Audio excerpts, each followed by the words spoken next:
কালকের নির্বাচনে আল্লাহ সুবহানাহু ওয়া তাআলা তারেক রহমানকে ক্ষমতা দান করেছে। আমি তারেক রহমানকে কংগ্রেচুলেশন, শুভেচ্ছা জানাই, অভিনন্দন আপনাকে।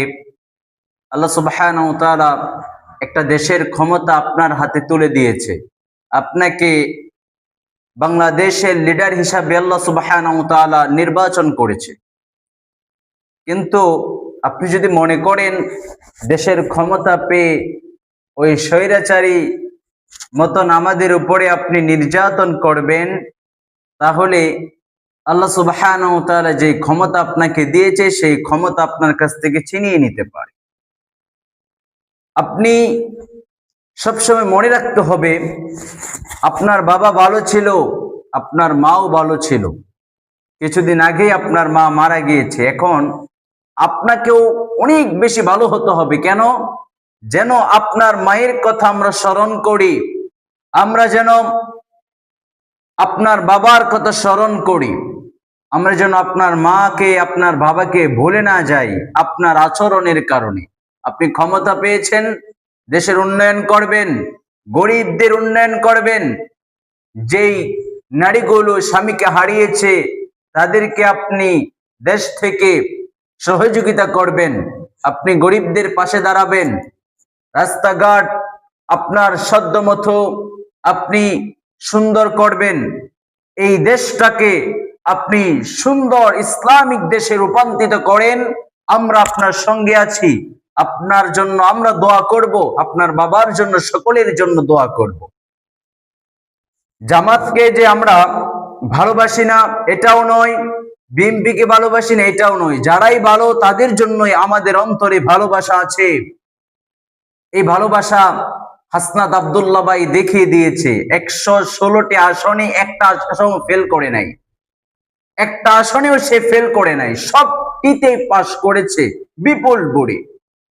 মানে সৎ থাকলে একজন খারাপ ব্যক্তিও আপনার পাশে থাকতে বাধ্য থাকিবে। আমরা হাদি ভাইকে হারিয়েছি, কিন্তু হাসনাত আব্দুল্লাহ ভাই দেখিয়ে দিয়েছে সৎ থাকলে, যোগ্য থাকলে কেমন করে মানুষ ভালোবাসে। তারেক রহমান আমাদের সরকার, আমাদের অভিভাবক, এখন এই দেশের জনগণের অভিভাবক। সেও যদি সৎ হয় আর যোগ্য হয় তাহলে তার জন্য আমাদের ভালোবাসা থাকবে, তার বিরুদ্ধে কেউ কথা বলবে না। আলেমরা তো সরকারের বিরুদ্ধে কথা বলে, এটা আপনারা জানেন। কিছু বললেই, কোরআন থেকে বললেই বলেন রাজনীতির ওয়াজ করে। সে আওয়ামী লীগের, বিএনপির বিরুদ্ধে বলেছে, জামাতের বিরুদ্ধে বলেছে, না আমরা কারো বিরুদ্ধে বলি না, আমরা কোরআন দিয়ে বলি। কোরআনের বিপক্ষে যে চলে যায় আমাদের কথাগুলো তার বিপক্ষে চলে যায়। আমরা কারো বিপক্ষে কথা বলি না, আমরা কাউকে ভয় করে কথা বলি না। এই দেশের একজন নাগরিক আমি, এই দেশের সিটিজেন আমি। আমার কথা বলার অধিকার আছে আমার দেশকে নিয়ে, আমার দেশকে নিয়ে কথা বলার অধিকার আছে। আলহামদুলিল্লাহ 12 তারিখ কালকের নির্বাচনে আমরা কত সুন্দর দৃশ্য দেখতে পেয়েছি, কত সুন্দর দৃশ্য। আমার বুঝ হওয়ার পর থেকে এরকম কোন নির্বাচন আমি দেখি নাই। মারামারি, হাড্ডাহাড্ডি, চুরি, বাটপাড়ি, ছিনতাই, এই অনুযায়ী কালকের নির্বাচনটা সুস্থ স্বাভাবিক একটা নির্বাচন হয়েছে। মানুষ সুন্দরভাবে ভোট দিতে পেরেছে। এখানে জামাত কোনো গন্ডগোল করে নাই, এনসিপি গন্ডগোল করে নাই, বিএনপি গন্ডগোল করে নাই। সুস্থ নির্বাচন হয়েছে কালকে, সকলেই ভোট দিতে পেরেছে। যে 15 বছর আগে ভোটার হয়েছিল সে 15 বছর ভোট দিতে পারে নাই। যখন ভোট দেওয়ার জন্য গিয়েছে তখন দেখে তার ভোট অন্য আরেকজনে দিয়ে ফেলেছে। কিন্তু কালকে হাজার হাজার মানুষ তারা ভোট দিয়েছে, এমন ভাবে ভোট দিয়েছে যে যাকে পছন্দ করে তাকেই দিয়েছে, এই বাধা কেউ দেয় নাই। অতএব সুস্থ নির্বাচন হয়েছে আমাদের দেশে, গন্ডগোল হয় নাই। একদম 99% নির্বাচন হয়েছে সুন্দরভাবে। চুরি নাই, মারামারি নাই, হাজারি নাই, খুনাখুনি নেই। এটা যেন সারা জীবন বাংলাদেশে থেকে যায়। তারেক রহমান উনি যেন এই যে সুন্দর নির্বাচনী আমাদের অভিভাবক হয়েছে, সে যেন আমাদেরকে সুন্দর একটি দেশ উপহার দেয়, ইসলামিক দেশ। আমরা যেন মাহফিলে গিয়ে উচ্চ কণ্ঠে আল্লাহর কথাগুলো বলতে পারি। আমরা যেন খুতবার মেম্বারে বসে উচ্চ কণ্ঠে আল্লাহর কথাগুলো, কোরআনের কথাগুলো যেন আমরা বলতে পারি। আমার দেশের গরিব দুঃখিনীর যেন ব্যবস্থা হয়। আমার দেশে অনেক অসংখ্য যুবক আছে বেকার, ওদের যেন কর্মস্থলের ব্যবস্থা করে দেয়। আমরা সবকিছু একেবারেই চাইবো না। সরকার হয়েছেন, একদিন হয়নি, কালকে সরকার হলেন, আজকে যে আপনার কাছে আমরা সবকিছু চাইবো নয়, এটা নয়। আমরা আল্লাহর জন্য আপনাকে ভালোবাসি। আস্তে আস্তে আশা করি আপনি 5 বছরে বাংলাদেশের শিক্ষা ব্যবস্থা, বাংলাদেশের রাস্তা ব্যবস্থা, বাংলাদেশের জনগণের ব্যবস্থা আপনি পাল্টে দিবেন, শিক্ষা ব্যবস্থা আপনি পাল্টে দিবেন। আপনি এই দেশ থেকে দুর্নীতি মুক্ত করবেন। এই দেশ যেন কখনোই ভারতের দালালি না করি।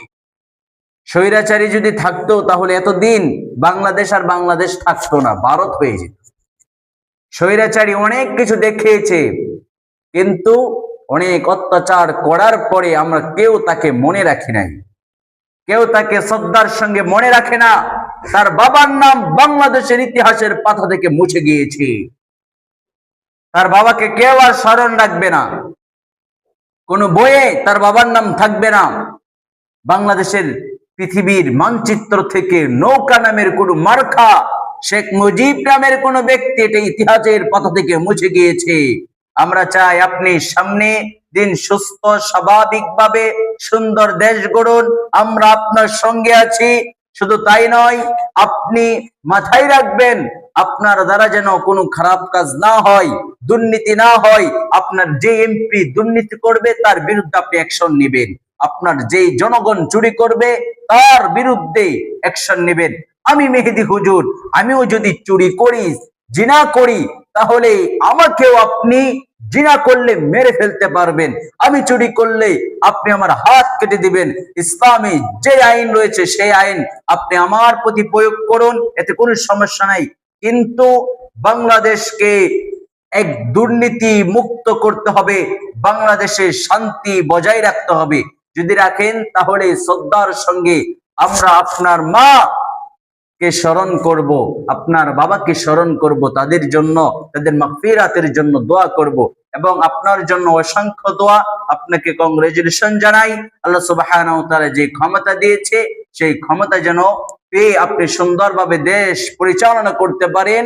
আল্লাহ সুবহানাহু ওয়া তাআলা আপনাকে সুস্থ রাখুক, আপনার পরিবারকে সুস্থ রাখুক, এবং আমার দেশের বিভিন্ন উপজেলায় যে সমস্ত এমপিরা ক্ষমতায় গিয়েছে, আল্লাহ সুবহানাহু ওয়া তাআলা তাদেরকে আল্লাহর ভয় তাদের অন্তরে ঢুকিয়ে দিয়ে তারাও যেন মানুষের সেবা করতে পারে সেই তৌফিক দান করুক, বলেন আমিন।